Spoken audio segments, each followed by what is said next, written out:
চার্চের রাজনৈতিক দলের সঙ্গে বৈঠক করলেন প্রধান উপদেষ্টা ডক্টর মোহাম্মদ ইউনূস। রাত ৯টায় রাষ্ট্রীয় অতিথি ভবন যমুনায় এই বৈঠকটি চলে। রাত ৯টায় শুরু হওয়া এই বৈঠকে বিএনপির মহাসচিব মির্জা ফখরুল ইসলাম আলমগীর ও স্থায়ী কমিটির সদস্য আমির খুসরো মাহমুদ চৌধুরী, জামায়াতে ইসলামের নায়েবে আমির আবদুল্লাহ মোহাম্মদ তাহের ও সহকারী সেক্রেটারি জেনারেল হামিদুর রহমান আসাদ, জাতীয় নাগরিক পার্টি এনসিপির আহ্বায়ক নাহিদ ইসলাম ও সদস্য সচিব আক্তার হোসেন এবং ইসলামী আন্দোলন বাংলাদেশের প্রেসিডিয়াম মেম্বার অধ্যাপক আশরাফ আলী আকন ও যুগ্ম মহাসচিব গাজী আতাউর রহমান এই বৈঠকে যোগ দেন। বৈঠকে আরও উপস্থিত আছেন শিক্ষা উপদেষ্টা সিআর আবরার, তথ্য উপদেষ্টা মাহফুজ আলম, ঐকমত্য কমিশনের সহসভাপতি অধ্যাপক আলী রিয়াজ, জ্বালানি উপদেষ্টা ফাউজুল কবির খান ও শিল্প উপদেষ্টা আদিলুর রহমান।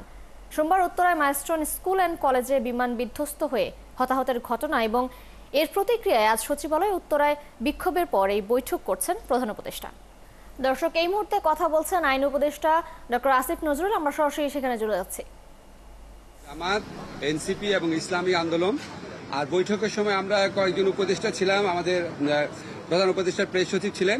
তো আমরা আজকের আলোচনা অত্যন্ত সৌহার্দ্যপূর্ণ পরিবেশে হয়েছে বলে লক্ষ্য করেছি। যতগুলা দল সেখানে কথা বলেছে প্রত্যেকেই বলেছে ফ্যাসিবাদ বিরোধী ঐক্যের প্রশ্নে তাদের মধ্যে কোনো রকম মতভিন্নতা নাই, তাদের মধ্যে কোনো বিরোধ নাই। ফ্যাসিবাদ মোকাবেলার প্রশ্নে তাদের মধ্যে কোনো রকম কোনো মতভিন্নতা বিভেদ কিছুই নাই। কিন্তু তাদের মধ্যে কেউ কেউ বলেছেন, দেখেন, রাজনৈতিক মাঠে আমরা রাজনৈতিক প্রক্রিয়ার অংশ হিসাবে আমরা একজন আরেকজনের বিরুদ্ধে মাঝে মাঝে কথা বলতে পারি, কিন্তু এটা না তারা আমাদের রাজনৈতিক প্রতিপক্ষ, তারা আমাদের রাজনৈতিক সহযোগী। রাজনৈতিক মাঠে এই ধরনের কিছু কিছু কথা বলা হবে, এটার থেকে আমাদের কোনোভাবেই ধারণা করা উচিত না যে ফ্যাসিবাদ বিরোধী ঐক্যে কোনো রকম ফাটল আছে। এই ধারণা আমাদের করা উচিত না, এটা ওনারা আমাদেরকে আশ্বস্ত করেছেন। রাজনৈতিক দলগুলোর পক্ষ থেকে আমাদের দুইটা জিনিসের উপর হাইলাইট করা হয়েছে।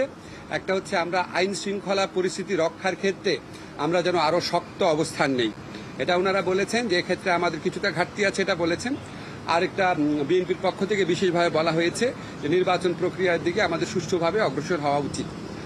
আর হচ্ছে আমরা আমাদের প্রধান উপদেষ্টা উনি শুধু ঐক্যের কথা বলেননি, উনি বলেছেন আপনাদের মধ্যে ঐক্য আছে, এটা আরেকটু দৃশ্যমান হলে ভালো হয়। আপনারা যে ফ্যাসিবাদ প্রতিরোধের প্রশ্নে হোক বা গঠনমূলক কোনো কর্মসূচির প্রসঙ্গে হোক, আপনারা যদি একসাথে থাকেন, এটা যদি মানুষ দেখে, মানুষের মধ্যে স্বস্তির ভাব আসবে, মানুষের মধ্যে একটা অনেক বেশি মানুষ খুশি হবে এটা দেখলে। মানুষ দেখতে চায় আপনাদেরকে একসাথে আছেন, দেখতে চান। তো ওনারা বলেছেন, একটা আরেকটা হাইলাইট করেছেন যে ওনাদের মধ্যে ঐক্য আছে, এটা প্রমাণ হচ্ছে ওনারা মাঠে যাই বলুন না কেন, যখনই প্রধান উপদেষ্টা ডাকেন তখন তো ওনারা এসে হাজির হন। আরেকটা কথা বলেছেন আমাদের মধ্যে যে ঐক্য আছে, এটা আরেকটা প্রমাণ হচ্ছে আমরা তো জাতীয় ঐক্যমত কমিশনের মিটিংয়ে রেগুলার যাচ্ছি, কথা বলছি।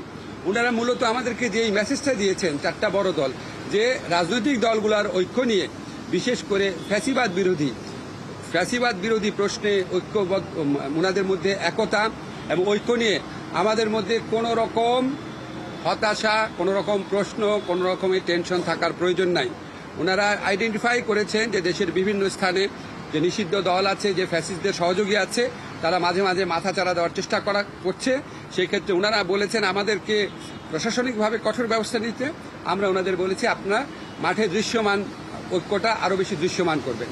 এই প্রসঙ্গ এই সমস্ত কথাবার্তা বলে ভবিষ্যতে যে কোনো প্রশ্নে প্রধান উপদেষ্টা ডাকলেই সবাই আলোচনায় অংশ নেবেন, একসাথে মতামত প্রকাশ করবেন, একসাথে সিদ্ধান্ত নেবেন। এই ধরনের একটা খুব ভালো একটা ঐক্যের আবহের মধ্যে দিয়ে আমাদের মিটিংটা শেষ হয়েছে। ধন্যবাদ। দর্শক, সাংবাদিকদের সাথে আইন উপদেষ্টা বক্তব্য রাখছিলেন, আমরা সরাসরি সেখানে যুক্ত ছিলাম।